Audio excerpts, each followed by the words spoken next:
Okay, what we got here is a 1931 Cadillac V8. It's a closed coupled sedan, model 355. You see it has a flathead V8 engine. It's a 353 cubic inch, 95 horsepower engine. Sitting here and idling very nice and quiet and smooth. You'll see it has the porcelain exhaust manifolds across the top. And those of you that have seen some of my other Cadillac videos, you'll notice that the 1929, there's a nice big black louvered cover over the top of the intake. That was eliminated in 31, but they added the air cleaner, or silencer is what they call it. Now you see the distributor is right there. It also has a mechanical lever linkage to advance and retard it from inside on the dash. And of course there on the firewall is the Stewart vacuum fuel pump system. They kind of dressed up the engine a little bit because in 30, 31 they introduced the V12 and then the V16, and those are beautiful engines. So people, I guess maybe in the design department, decided to make these little covers to go over the spark plug looms to kind of clean up the look of the engine. This is a monoblock. Of course, the cylinders bolt to the aluminum crankcase on each side.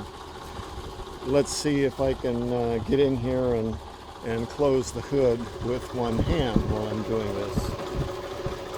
The louvers on the or the vents on the side of the hood, you open for summer, help a little bit of the heat come out. These typically run pretty cool.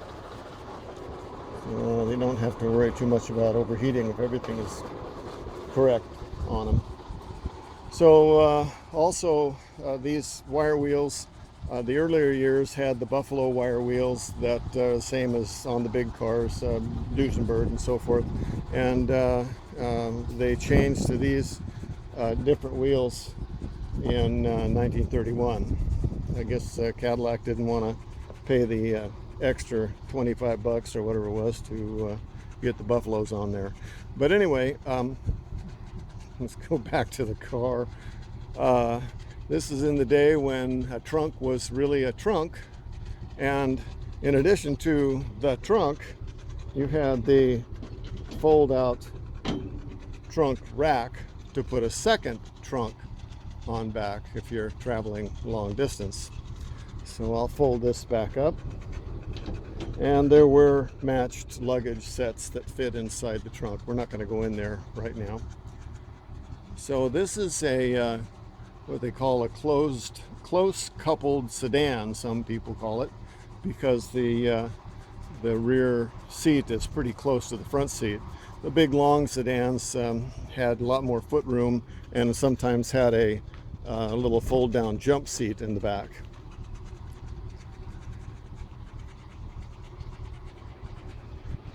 I'll walk around the front of the car here.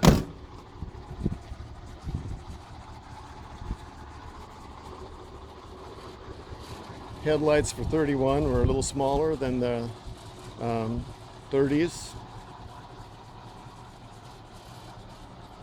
And this car has the single pilot ray type headlight, calling it a spread light, which rotates, it turns with the wheels. There's a cable attachment hooked to it that hooks up to the steering, so that when you turn, that light turns and helps point the way. Dual horns, nice big running lights out on the ends of the fenders. No turn signals back in the day. There is a kit that you can put on these cars that will add turn signals to it. But when you see one of these old guys going down the road, you probably want to be careful and keep an eye on them, because they don't have turn signals, and sometimes it's a little bit difficult to stick your arm out the window and tell people which way you're going to go. So I have this a blanket in the back to kind of protect everything while we're driving it.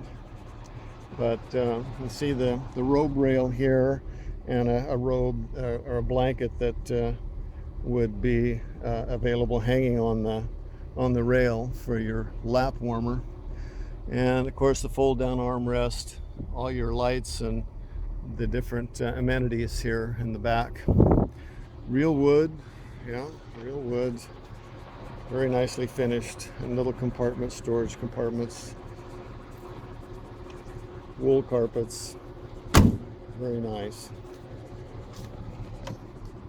Up front we have the full instrument panel and the oval dash that they started in 31 cars. Your air conditioning consists of that handle up there.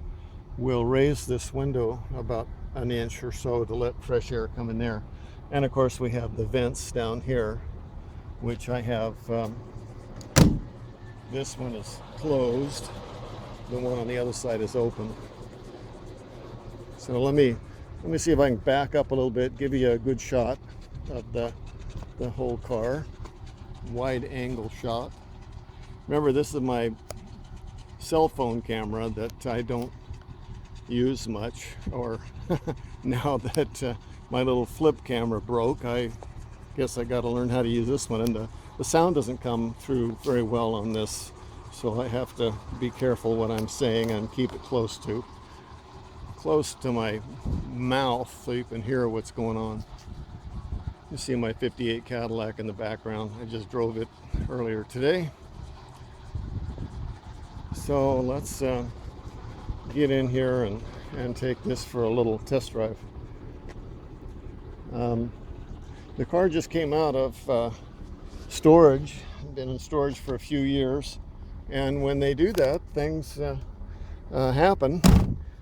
Cooling system goes bad, fuel system goes bad, hoses rot, a lot of problems like that. So to bring them back alive, we've got to go through all that stuff, check it out, make sure the cars are safe, and whatever else we find along the way that somebody else has kind of messed with and messed up, or didn't quite know what to do to keep it on the road. So I've been kind of tinkering with it here for several weeks, waiting for different things to come to me so I could keep moving ahead on it. And now I think it's ready for the test drive. Let's see how we do. Oil pressure. We've got the working gas gauge. We've got about a little more than 4 gallons, about 5 gallons of fuel. The water temperature is in cold, so that's good. Amp gauge is working. It's at idle, so we're not really putting out a lot of charge rate, but if you watch it when I start going down the road, you'll see that it'll pick up. Now, as soon as things are clear here, I'll get out there on the road and we'll give this a try, see how we do. So I appreciate everybody watching the videos. These are the cars that I like the best. Sure like to see more of them on the road, and I know there's a lot of them that are just kind of languishing in garages because nobody knows what to do with them. So let's find somebody that's in a classic car club or antique car club that can help you get the cars back on the road. It'd be really great to see them out. They're just wonderful cars.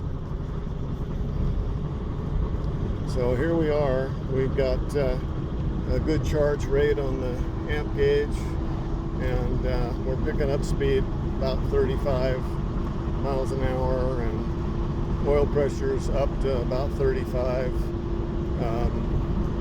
Really great. It's great to drive these cars. Now, because this car's been sitting a long time and it has the old bias pali type tires, the tires take a set, they kind of get flat spots, and that can kind of mess with your driving and where the car goes down the road. So it'll take some time and heat and driving to get these tires round again so that the car drives straight and true at good speed. So for now, I'm just going to keep it at 40, and we'll give the tires a break and a little bit of time to get back into shape. So there you got it. We're up there about 40 now. I'm kind of catching up to the guy in front of me, so I'm going to slow down and stop the video. So I appreciate you all watching my videos, and you know, like I say, it sure is a privilege to be involved with keeping these guys on the road. And this is another one. I hope that when it goes back home to the owner, that he's able to enjoy it and get it out on the road, and hope to see it along with others on cruises soon.